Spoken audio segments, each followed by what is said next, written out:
করছি যে এই এপিসোডটিও আপনাদের অনেক বেশি ভালো লাগবে। তো যাই হোক, আমরা যেটা বলতে চাই এখন সেটা হচ্ছে যে হ্যালোইন নিয়ে আপনাদের যদি কোনো কথা থাকে সেটা অবশ্যই কমেন্ট সেকশনে আপনারা লিখতে পারেন। আমি যেটা বলতে পারি সেটা হচ্ছে আমাদের কাছে বেশ কিছু স্পেশাল স্টোরিজ রয়েছে আজকে এই হ্যালোইন উপলক্ষে, এবং আমাদের সবার পছন্দের একজন মানুষ, তিনি হচ্ছেন আফনান ভাই। তিনি আমাদের স্টুডিওতে হাজির হয়েছিলেন, যদিও সেটা আমরা কালকে আপনাদেরকে শোনাবো। আজকে যেটা করব সেটা হচ্ছে তিনি একটা ঘটনা পাঠিয়েছেন আমাদেরকে, মাছের ঘটনা, সেটা আমরা আপনাদেরকে শোনাবো। সে সাথে আমার কাছে একটা ইমেল রয়েছে, যে ইমেলটা আমি পড়ে শোনাবো। এছাড়াও আরো অনেকেই অনেক ধরনের ঘটনা পাঠিয়েছেন, যে ঘটনাগুলোর মধ্যে থেকে বাছাই করা সেরা ঘটনাগুলো আপনাদের শোনাতে চাই। আমরা একটা বই বের করছি, আপনারা সবাই জানেন, যে বইটি আমরা চেষ্টা করব জানুয়ারির 1 তারিখ থেকে যেন বাজারে পাওয়া যায়। সেই জন্য আমাদের সব ধরনের প্রস্তুতি শেষ হয়েছে, এবং সেটা বাজারে আসা মাত্র আমি জানি যে আপনারা অপেক্ষা করছেন সেই বইটি হাতে পাবার। সেটি হাতে কিভাবে পাবেন সেটা আমি জানিয়ে দেব। আর সেই সাথে আমাদের যে সমস্ত প্রতিযোগিতা, এটা জীবনের অনেক বড় পাওয়া। অ্যাম্বুলেন্সের সাথে একজন মর্গ থেকে মরা লাশ নিয়ে কত জায়গাতে গিয়েছি, কিন্তু কখনো ভয় পাই নাই। আপনি জানেন, অ্যাম্বুলেন্সের সাথে একজন হেল্পার থাকে। বরাবরের মতো সেদিনও আমার হেল্পার ছিল। এইবার মূল ঘটনায় আসি।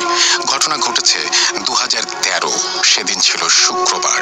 তাই আগের দিন রাতে ঢাকা উত্তরা আধুনিক হসপিটাল থেকে একটা লাশ নিয়ে কুমিল্লা দিয়ে লাশটা কুমিল্লায় রেখে ঢাকায় ঢুকতে ঢুকতে ভোর হয়ে যায়। তখন আমি কোনো রকম ভাবে গাড়িটি ঢাকা মেডিকেল কলেজের পাশেই পার্কিং করে হেল্পারকে বললাম, ঠিক আছে, তুই ভালোভাবে গাড়িটা লক করে বাসায় চলে যা, আর ফোন বন্ধ করবি না, আমি কল দিলে চলে আসবি। আমার কথা শুনে হেল্পার মনটা খারাপ করে বলল, ওস্তাদ, আজকে শুক্রবার বিকেলে একটু ঘুরতে যাব। আমি বললাম, বেশি কথা না বলে চলে যা, সময় মতো তোকে ফোন দেব। হেল্পারকে বিদায় করে আমিও চলে গেলাম আমার বাসায়। বাসায় ফিরে গোসল করে ঘুম দিলাম, মোবাইলটা অন করে শুয়ে পড়লাম। ঘুমানোর কিছুক্ষণ পরেই আমার মোবাইলটা বেজে ওঠে, তাই ঘুমের মাঝেই ফোনটা রিসিভ করি। ফোনের ওপার থেকে বলে, লাশ নিয়ে যেতে হবে, আপনি একটু তাড়াতাড়ি গাড়িটি নিয়ে চলে আসেন ঢাকা মেডিকেল কলেজের মর্গে। আমি ওকে বলেই তাড়াতাড়ি করে বিছানায় উঠে ফোন করতে করতে আমার হেল্পারকে ডাকি। প্রথমবার ফোন রিসিভ করেনি আমার হেল্পার, তাই আমি জামা কাপড় পরতে পরতে আবার ফোন করি হেল্পারকে। তখন সে ফোনটা রিসিভ করে। আমি আমার হেল্পারকে বলি, তুই তাড়াতাড়ি মর্গে চলে আয়, আমি গাড়ি নিয়ে মর্গে যাচ্ছি। হেল্পার ওকে বলেই ফোনটা কেটে দিল। আমি মর্গে অ্যাম্বুলেন্স নিয়ে গিয়ে আমার মোবাইলে আসা নম্বরটাতে কল করি। ঠিক তখনই ফোন রিসিভ করে ওই লোকটা আমার অ্যাম্বুলেন্সের সামনে এসে দাঁড়ায়।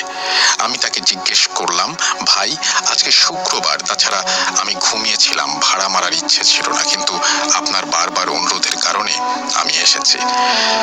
ঠিক আছে, আপনি আমার সাথে কথা বলেন, লাশ যাবে কোথায়, কিভাবে মারা গেছে, আর কখন মারা গেছে। লোকটাকে জিজ্ঞেস করতেই খুব বেশি জোরে কান্না করতে থাকে, আর বলতে থাকে যিনি মারা গেছেন উনি নাকি তার পিতা। কান্না করে বলতে থাকেন, আমার বাবা জমি জমা সংক্রান্ত বিরোধের জের ধরে প্রতিপক্ষরা তাকে প্রকাশ্য রাস্তায় কুপিয়ে জখম করে ফেলে যায়। ঘটনার সময় আমরা কেউ বাড়িতে ছিলাম না। এই সুযোগে শত্রুরা আমার বাবাকে এইভাবে কুপিয়ে মারাত্মক আহত করেছে। এলাকার কিছু লোকজন তাড়াতাড়ি করে প্রথমে গাজীপুরের একটি বেসরকারি হাসপাতালে নিয়ে যায়, কিন্তু ডাক্তার মারাত্মক আহত হয়েছে বলে জানিয়েছেন যে আপনারা তাড়াতাড়ি এখান থেকে তাকে ঢাকা মেডিকেল কলেজে নিয়ে যান, এখানে এর চিকিৎসা করা সম্ভব না। তারা ঢাকা মেডিকেল কলেজে নিয়ে আসলে কর্তব্যরত ডাক্তার তাকে মৃত ঘোষণা করে লাশ মর্গে পাঠানোর নির্দেশ দেন। গতকাল সকালে লাশ মর্গে পাঠানো হয়েছে, কিন্তু এখন পর্যন্ত লাশ নিয়ে আমরা গ্রামের বাড়িতে যেতে পারি নাই, শুধুমাত্র ফরেনসিক রিপোর্টের জটিলতার কারণে। তাছাড়া গতকাল অনেক বেশি লাশ থাকার কারণে আমাদের লাশের ময়নাতদন্ত সম্পূর্ণ করা সম্ভব হয়নি। আজকে শুক্রবার জুম্মার নামাজের পর লাশ পাবো বলে আশ্বাস দিয়েছেন কর্তৃপক্ষ, তাই আমরা গাড়ি রেডি করে রাখছি। কথাগুলো বলতে বলতেই মসজিদের মাইকে জুম্মার নামাজের আজান শুনতে পাই। ততক্ষণে আমার হেল্পার চলে আসে ঢাকা মেডিকেল কলেজের মর্গের সামনে। আমি আমার হেল্পারকে গাড়িতে বসে থাকার জন্য বলে গেলাম ধরে 40 মিনিটের মাথায় হেল্পার আমাকে ফোন করে খুব কান্না জড়িত কণ্ঠে বলতে থাকে, ওস্তাদ আপনি কোথায়, তাড়াতাড়ি আসেন, আমার একা একা খুব ভয় লাগছে। আমি হেল্পারকে জিজ্ঞেস করলাম, কেন, কি হয়েছে, তুই ভয় পাচ্ছিস কেন? আমি মর্গ থেকে বের হওয়ার সময় দুটি লাশ দেখে আসছি। ফরেনসিক বিভাগের ঠিক পূর্ব দিকে একটা খোলা ঘর আছে, যেটাতে শুধু ওপরে টিন লাগানো, চাল আছে, আর কোনো কিছু নেই, পুরোটা খোলা। বলে রাখা ভালো, ঢাকা মেডিকেল মর্গটা একটা সাইডে হওয়ার কারণে লোকজনের আনাগোনা খুবই কম। মর্গের দিকে যেতে একটা রাস্তা দিয়ে যেতে হবে, আবার বের হতে হলে সেই একই রাস্তা দিয়ে বের হতে হবে। শুক্রবার হওয়ার কারণে লোকজন ছিল না মর্গের আশেপাশে, শুধু দুজন মাত্র লাশ কাটা লোক আর একজন বুড়ি করে খালা ছিল। কিন্তু লাশ কাটা লোক দুজনে একসঙ্গে বসে গল্প করছিল ওদের রুমে বসে। তাই আমি যেখানে অ্যাম্বুলেন্সটা পার্ক করে রেখেছি সেই জায়গাটি ঠিক লাশ কাটা ঘরের পেছনে একটা জায়গা আছে, যেখানে সব লাশের গাড়ি পার্কিং করে রাখে।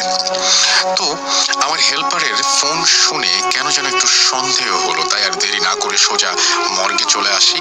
দেখি গাড়িতে বসে কাঁপছে। জিজ্ঞাসা করতেই আমাকে জড়িয়ে ধরে কান্না করে ফেলে বারবার বলতে থাকে, ওস্তাদ আপনি চলে যাওয়ার পর আমি গাড়িতে গান ছেড়ে বসেছিলাম, কিন্তু কিছুক্ষণ পরেই হোগলা পাতায় মোড়ানো একটা লাশ নিয়ে চলে আসে একটা লোক।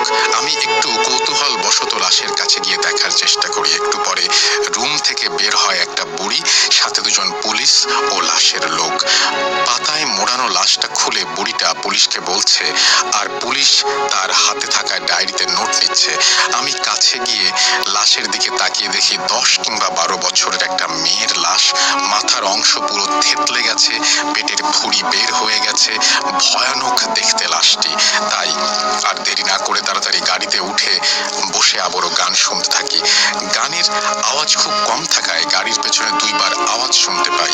আওয়াজ ঠিক এরকমই ছিল যে গরু জবাই করার সময় যেরকম আওয়াজ আসে, সেই রকম একটি আওয়াজ আমি শুনতে পাই, ক্লিয়ার শুনতে পেয়েছি। তাই আমি আপনাকে তাড়াতাড়ি ফোন দেই, আপনি চলে আসেন, ভয় লাগছে এটা বলে।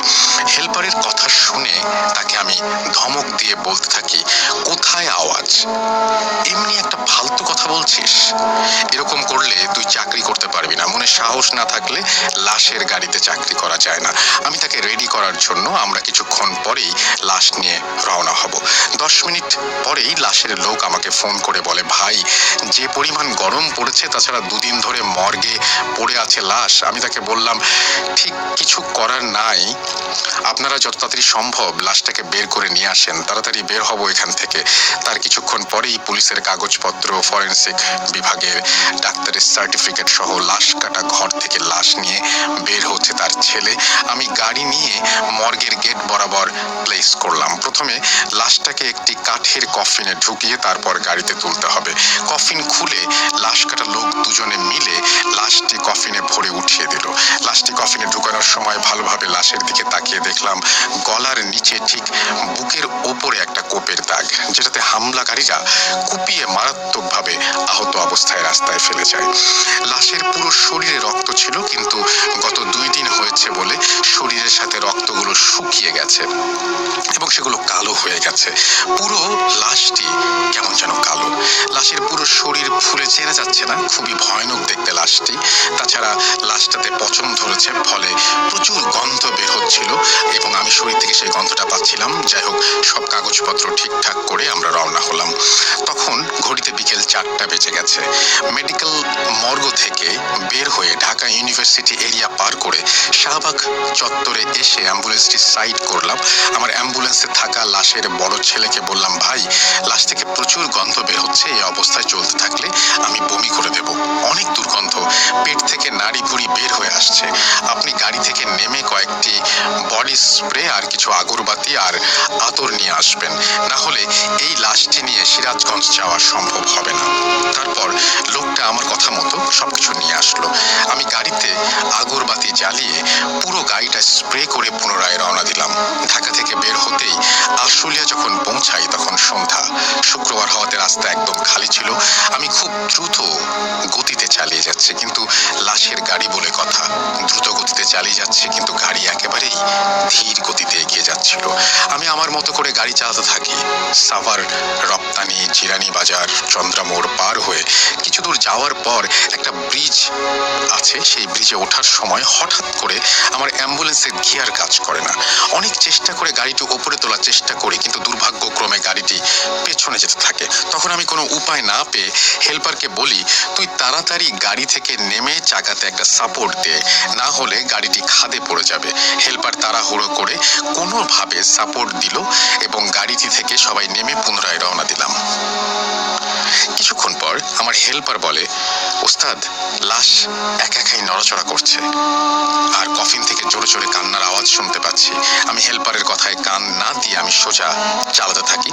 অ্যাম্বুলেন্সটি গাজীপুরের কালিয়াকৈর পৌঁছানোর ঠিক আগ মুহূর্তে গাড়ি থেকে একটা কুকুর লাফ মেরে রাস্তায় চলে আসে। আমি কুকুরটিকে বাঁচানোর জন্য গাড়িটির হার্ড ব্রেক করি। আমি নিজেও খুব ভয় পেয়ে যাই। গাড়িতে থাকা লাশের বড় ছেলে গত 2-3 দিন তাদের চোখে কোনো ঘুম ছিল না, তাই গাড়িতে বসে এসির বাতাসে সে একটু ঘুমিয়ে নিচ্ছিল। আমি তাকে ডেকে বলি, ভাই কি ঘুমিয়ে গেছেন নাকি? সে জবাব দেয়, না ঘুমাইনি।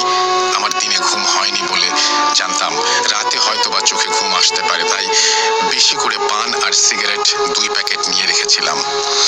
আমার গাড়ি চালানোর বয়স শুরু থেকেই অ্যাম্বুলেন্স জগতে আছি। জীবনে কতবার কত রকম লাশ নিয়ে কত জায়গায় গিয়েছি, কিন্তু কখনো এরকম কিছু ফেস করিনি। এটাই আমার জীবনে প্রথম ভয় পাওয়ার মতো একটি ঘটনা। আমি বুঝে গেছি যে আজকে অনেক কিছুই ঘটতে পারে। গাড়ি যাচ্ছে যাচ্ছে, এদিকে একের পর এক ঘটনা ঘটতে থাকলো আমার সাথে। রাত যত গভীর হতে থাকে, কেন যেন ততই নতুন নতুন এক একটা ঝামেলা ঘটতে থাকে। ভালো গাড়ি ঢাকা থেকে নিয়ে বের হলাম, মাঝপথে আমার গাড়িতে এমার্জেন্সি সাইরেনও বাতি চলে না। আর কিছুক্ষণ পর আমার গাড়িতে থাকা লোকটির মোবাইলে কল আসতে থাকে। যারা কল করছেন তারা সবাই লাশের আত্মীয় স্বজন। জিজ্ঞাসা করে, লাশের কবর, জানাজার কাপড় সবকিছু কমপ্লিট, শুধু আপনারা আসলে জানাজা আর দাফন করে ফেলবো। তাদের কথা শুনে আমি আরো জোরে চালাতে থাকি। কিছু দূর যাওয়ার পর আমি নতুন কিছু আবিষ্কার করতে থাকি। গাড়ি চলছে, আমি স্পিডে চালিয়ে যাচ্ছি, তাতে সিরাজগঞ্জ পৌঁছাতে 4 ঘন্টার বেশি লাগার কথা নয়।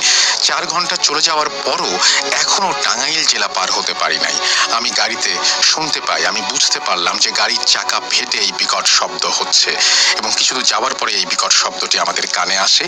তাই নিজেই প্রথমে গাড়ির চাকাটা চারপাশটা ঘুরে মোবাইল আলো জ্বালিয়ে দেখি গাড়িতে কোনো চাকা ফাটেনি। তাহলে কিসের শব্দ? একটা বিকট শব্দ হয়েছিল একটু আগেই।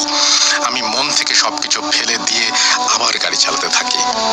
10 মিনিট রাস্তা গাড়ি চালিয়ে টাঙ্গাইলের এলেঙ্গা বাজার পার হওয়ার পর ঠিক যমুনা সেতুর আগে ভুয়াপুরের মাঝামাঝি একটি খালি জায়গা আছে, যেখানে আশেপাশে কোনো বাড়ি ঘর নেই।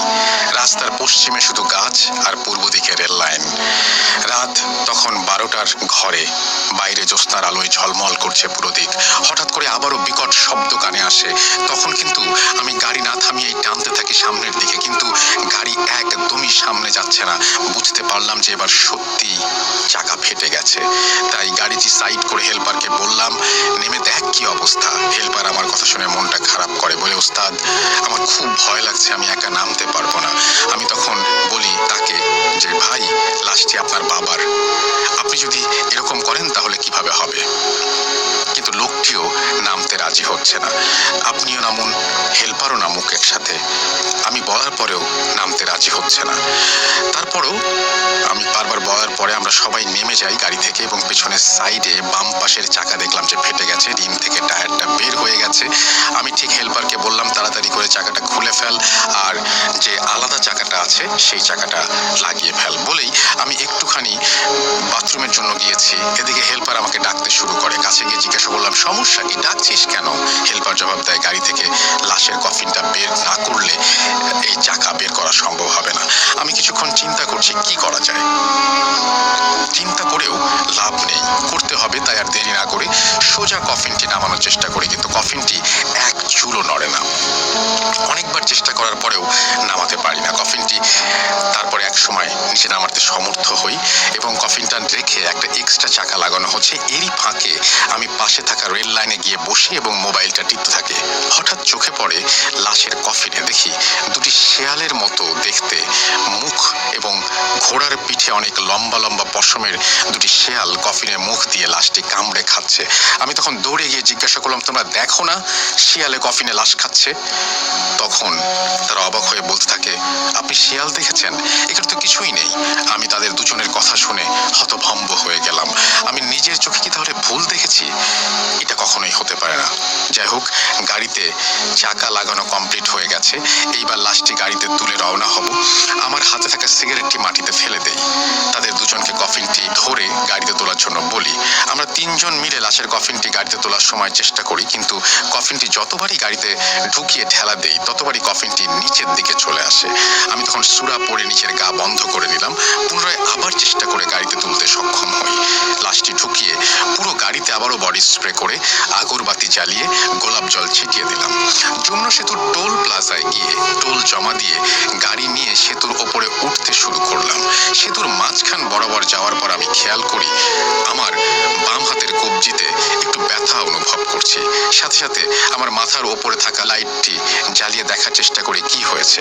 লাইট অন করে দেখতে পাই হাত থেকে তাজা রক্ত বের হচ্ছে। আমি ওদেরকে বুঝতে না দিয়ে গাড়িতে থাকা গামছাটা নিয়ে রক্ত মুছে গাড়ি চালায় সিরাজগঞ্জ শহরের উত্তরে গাজীপুর রোডে চলে আসি। আমি গ্রামের নামটা বলছি না। যাই হোক, অবশেষে লাশটি নিয়ে গ্রামে পৌঁছে গেলাম। তখন ঘড়িতে রাত 1:30। তখন থেকেই ঘুমিয়ে আছে গ্রামের লোকজন। হাতে গোনা কয়েকজন দাঁড়িয়ে আছে, সাথে একজন মসজিদের ইমাম সাহেব দেখতে পেলাম। লোকজন গাড়ি থেকে লাশটি নামিয়ে নিল। আর দেরি না করে বললাম, ভাই আমাকে আপনারা বিদায় করেন, আমরা এখনই ঢাকায় যাব। আমার কথা শুনে ভাড়ার টাকা দিলে আমি সোজা গাড়িতে উঠে এসে ঢাকার উদ্দেশ্যে রওনা হলাম।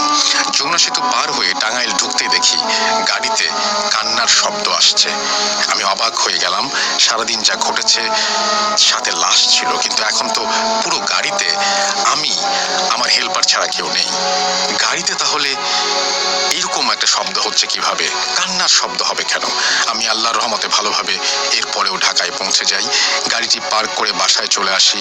গোসল করে হালকা খেয়ে বিছানায় শুয়ে কিছুক্ষণ পরেই শরীরে কাঁপুনি অনুভব করি এবং জ্বর চলে আসে।